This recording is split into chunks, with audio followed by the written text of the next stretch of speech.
शहर की धुंधली सुबह में विलियम अपनी पुरानी गाड़ी में सोया हुआ था। अलार्म बजने पर वो उठ बैठा, दांत साफ किए और कंस्ट्रक्शन साइट के लिए तैयार हो गया, जो उसकी गाड़ी के ठीक बगल में थी। एक समय का सिपाही विलियम अब रिटायर होकर इसी धूल मिट्टी भरे काम में अपनी जिंदगी गुजार रहा था। उसकी एक टीम थी जो अब उसका परिवार बन चुकी थी।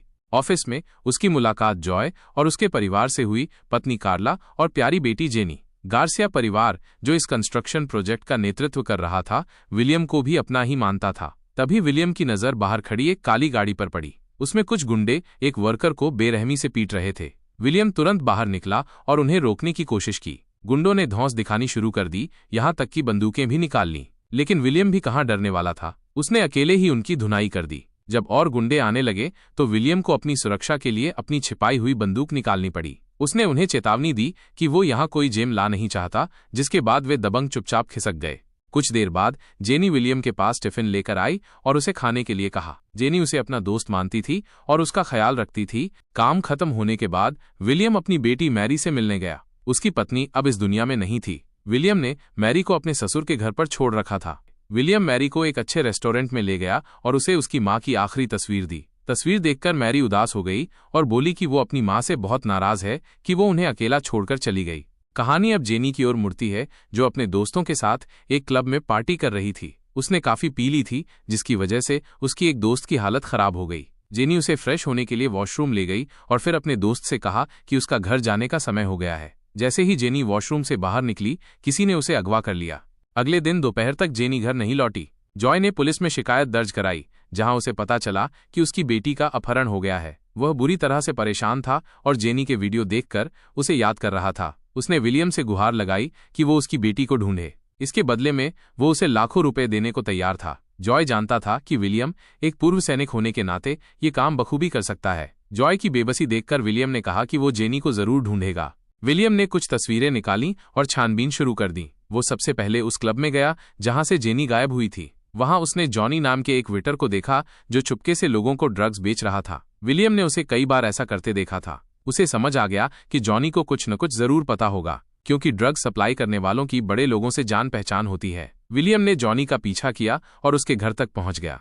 उसने जॉनी पर बंदूक तान दी और जेनी के बारे में पूछा। जॉनी ने नाटक किया कि उसे कुछ नहीं पता। विलियम ने अपने तरीके से उससे सच उगलवाना शुरू कर दिया। उसने जॉनी को बाथटब में डुबोकर टॉर्चर किया। तभी उसे किसी के आने की आवाज सुनाई दी। जॉनी के दोस्त उसे बुला रहे थे। जॉनी भी जोर से चिल्लाया, जिससे उसके दोस्तों को शक हो गया। जैसे ही विलियम जॉनी को लेकर बाहर आया, जॉनी के दोस्तों ने उसे गोली मार दी। लेकिन विलियम को मौका मिलते ही उसने भी दोनों को मार डाला।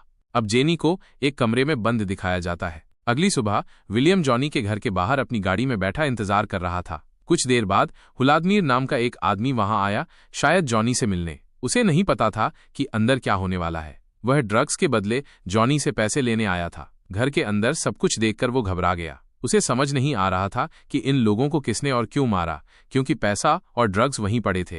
व्लादिमीर इस झमेले में नहीं पड़ना चाहता था, इसलिए वो अपनी गाड़ी में बैठकर चुपचाप निकल गया। लेकिन विलियम उसका पीछा कर रहा था। विलियम व्लादिमीर के घर तक गया और जंगल में छिपकर कैमरे से उस पर नजर रखने लगा। उसने देखा कि व्लादिमीर अपनी पत्नी को पीट रहा था। पत्नी के जाने के बाद विलियम अंदर घुसा और व्लादिमीर को मारकर कुर्सी से बांध दिया। व्लादिमीर ने विलियम को पहचान लिया और समझ गया कि उसी ने उसके आदमियों को मारा है। विलियम ने कहा कि उसे व्लादिमीर के डॉन या माफिया होने से कोई मतलब नहीं है, उसे सिर्फ जेनी के बारे में जानना है। व्लादिमीर ने कहा कि ये जरूर डिमी का काम है, उसी ने सब गड़बड़ की है। विलियम ने उसे डिमी से मिलने से मना किया और फिर उसे पानी में धक्का दे दिया, जिससे उसकी मौत हो गई। विलियम के जाने के बाद ऑर्थर नाम का एक आदमी अपने 2 पोतों लूकस और टॉम के साथ वहां आया। अंदर जाकर उसे पता चला कि किसी ने उसके खास आदमी को मार दिया है। कनेक्शन टूटने से उनके बिजनेस में रुकावट आ सकती थी। ऑर्थर ने अपने पोतों से कहा कि उसे वो आदमी जिंदा चाहिए जिसने उसके आदमियों को मारा है। अब विलियम को दिखाया जाता है, जो पुलिस डिपार्टमेंट में काम करने वाले अपने एक दोस्त को फोन करता है। वो डिमी के बारे में जानकारी चाहता था। उसके दोस्त ने उसे बताया कि डिमी से मिलने के लिए उसे डच नाम के एक आदमी से मिलना होगा, जो एक बार में मिलेगा। विलियम बार में गया और कुछ पैसे देकर डच तक पहुंच गया। विलियम ने उसे बताया कि उसके पास एक खरीदार है जो उसे आधे पाउंड के लिए 7,000 से ज्यादा रुपए दे सकता है। ये ड्रग्स की बात हो रही थी। विलियम डिमी तक पहुंचने के लिए उसके साथ धंधा शुरू करना चाहता था। उसने डच को कुछ पैसे दिए और बदले में ड्रग्स ले लिए, लेकिन उन ड्रग्स को किसी को सप्लाई करने के बजाय पानी में फेंक दिया। कहानी में अब वाइपर नाम का एक आदमी आता है, जिसकी गर्लफ्रेंड अमायरा भी है। वे दोनों रोबथो नाम के एक क्लाइंट से मिलते हैं जो उन्हें एक पेटी भरकर पैसे देता है। दरअसल जेनी को इन्हीं दोनों ने किडनैप किया था और रोबथो के लिए लाए थे, जिसने जेनी के बदले में उन्हें मोटी रकम दी थी।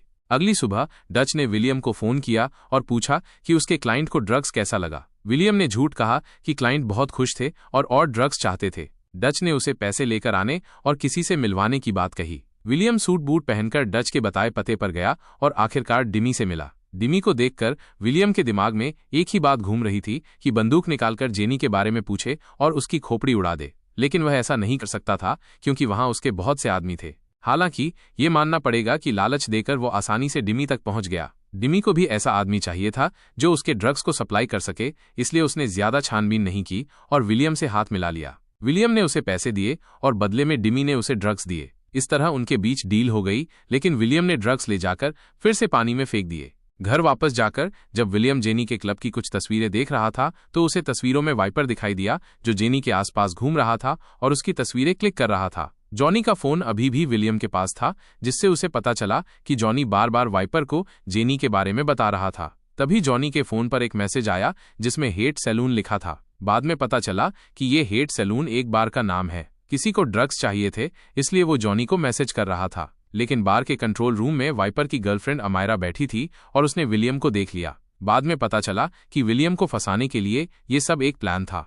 जैसे ही विलियम को ये सब पता चला, वो एक गाड़ी लेकर भाग गया, लेकिन लूकस और टॉम भी गाड़ी लेकर उसके पीछे पड़ गए। विलियम गलती से पुलिस की गाड़ी से टकरा गया। उसे लगा कि पुलिस वाले उसकी मदद करेंगे, लेकिन पुलिस वाले भी उनसे मिले हुए थे। इस तरह उन्होंने विलियम को पकड़ लिया और उसे ऑर्थर के पास ले जा रहे थे, लेकिन विलियम शांत बैठने वाला नहीं था। उसने उन पर हमला कर दिया। हाथापाई के दौरान गलती से एक गोली ड्राइवर को लग गई, जिससे उनकी गाड़ी का बुरी तरह से एक्सीडेंट हो गया। गाड़ी तालाब में गिरने वाली थी, लेकिन उससे पहले विलियम गाड़ी से बाहर आ गया। गाड़ी डूबने से लूकस और टॉम की मौत हो गई।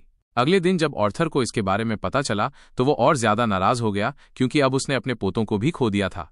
अब कहानी वाइपर और उसकी गर्लफ्रेंड की ओर मुड़ती है, जो डिमी से मिलने जाते हैं। यहाँ पता चलता है कि डिमी और वाइपर भाई हैं, लेकिन उनकी आपस में बनती नहीं है। डिमी अपना अलग गैंग चला रहा है और वाइपर अपना अलग काम कर रहा है। फिलहाल डिमी ने ही वाइपर को बात करने के लिए बुलाया था।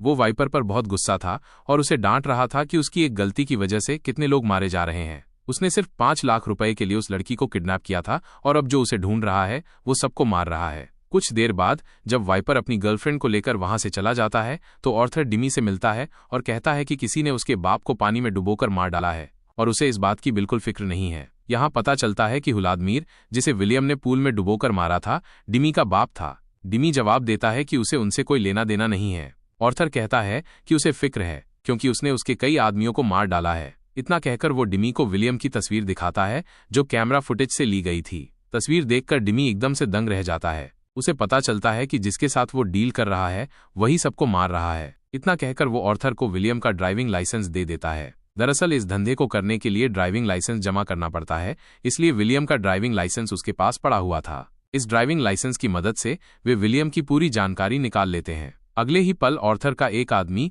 विलियम के ससुर के घर पहुंच जाता है। उसने विलियम के ससुर के साथ क्या किया ये नहीं दिखाया जाता। अब विलियम को दिखाया जाता है, जिसके पास स्कूल से फोन आता है और उसे पता चलता है कि मैरी को लेने के लिए आज स्कूल में कोई नहीं गया। विलियम अपनी बेटी के स्कूल जाता है, उसे पिकअप करता है और फिर उसे लेकर अपने ससुर के घर जाता है, जहां उसे पता चलता है कि घर में आग लगी हुई है। विलियम अपने ससुर को बचाने के लिए तुरंत घर के अंदर जाता है। वो बिल्कुल ठीक थे, बस धुएं में बेहोश पड़े थे। विलियम उन्हें उठाकर बाहर लाता है। ज्यादा कुछ नहीं हुआ था, बस उनकी दाढ़ी और बाल जल गए थे। उन्हें पता चल गया था कि ये सब विलियम की वजह से हुआ है, इसलिए वे उससे थोड़े नाराज हो जाते हैं। हालांकि विलियम कहता है कि वो सब कुछ ठीक कर देगा। अब विलियम को सब कुछ ठीक करना था, इसलिए वो अपनी बेटी को लेकर अपने एक पुराने दोस्त के घर जाता है। वह अपनी बेटी को वहीं छोड़ना चाहता था क्योंकि वो वहां सुरक्षित थी। उसके दोस्त ने उसे कुछ हथियार भी दिए। विलियम ने सब कुछ पैक किया और बेटी को अलविदा कहकर अपने मिशन को पूरा करने निकल पड़ा। कहानी अब वाइपर और उसकी गर्लफ्रेंड की ओर मुड़ती है, जो जेनी को लेकर कहीं जा रहे थे। जेनी भगवान से प्रार्थना कर रही थी तो अमायरा ने उसे चुप रहने के लिए कहा, वरना वो उसे गोली मार देगी। जेनी को गुस्सा आ गया और उसने अमायरा को लात घूंसे मारने शुरू कर दिए, जिससे उनकी कार का एक्सीडेंट हो गया। इस दौरान जेनी को जैसे ही मौका मिला वो कार से बाहर निकलकर जंगल की तरफ भाग गई। दोनों ने उसे ढूंढने की पूरी कोशिश की, लेकिन वो उन्हें नहीं मिली। जेनी को एक पुलिस की कार दिखाई दी, जिसके बाद वो भागकर उस कार के सामने चली गई। जेनी को लगा कि ये पुलिस वाले उसकी मदद करेंगे, लेकिन उन्होंने उल्टा उसे फंसा दिया। ये पुलिस वाले वापस से जेनी को लाकर वाइपर के हवाले कर देते हैं। अब विलियम को दिखाया जाता है जो पूरी तैयारी के साथ डिमी के अड्डे पर गया होता है। डिमी के बहुत से आदमियों को मारने के बाद वो डिमी को भी घायल कर देता है। वो डिमी से कहता है कि वो उस लड़की को ढूंढ रहा है और अगर वो उसे उसके बारे में बता देगा तो वो उसे जिंदा छोड़ सकता है, वरना उसे तो अच्छे से पता है कि उस लड़की को ढूंढने के लिए उसने कितनों की जान ली है। डिमी को अपनी जान बहुत प्यारी थी। उसने कहा कि ये उसके भाई की करतूत है और वो उसे उस जगह पर ले जा सकता है जहां वो अपने क्लाइंट के लिए लड़कियों को लेकर जाता है। इस तरह डिमी विलियम को उस पड़ते पर ले जाता है जहां वाइपर था। हालांकि उसने डिमी से वादा किया था कि वो उसकी जान बख्श देगा, लेकिन ऐसे मामलों में वो अपने वादे को नहीं निभाता। डिमी कहता है कि उसे छोड़ दो, लेकिन विलियम उसे गोली मार देता है। अंदर के दृश्य में वाइपर ने जेनी को उसी जगह पर किडनैप करके रखा था। वहां रोबथो भी था जो उनका क्लाइंट था और जेनी के खातिर ही वहां आया था। विलियम अपनी पूरी तैयारी के साथ अंदर घुस जाता है। घुसने से पहले वह एक जोरदार धमाका करता है जिससे सबका ध्यान भटक जाता है और मौका देखकर वो सबको गोली मार देता है। वो अंदर जाता है जहां उसकी मुलाकात वाइपर से होती है और वो वाइपर को बहुत मारता है। वाइपर और उसकी गर्लफ्रेंड को जान से मार देने के बाद वो जेनी को बचा लेता है। जेनी को लेकर वो वापस उसके परिवार के पास आता है। जेनी के घर वाले जेनी को देखकर थोड़े हैरान और काफी खुश होते हैं। हैरान इसलिए होते हैं क्योंकि उन्हें लग नहीं रहा था कि जेनी अब वापस आएगी। इस तरह विलियम जेनी की जान बचा लेता है और फिर आकर अपनी बेटी से मिलता है और आखिरकार कहानी यहीं पर खत्म हो जाती है।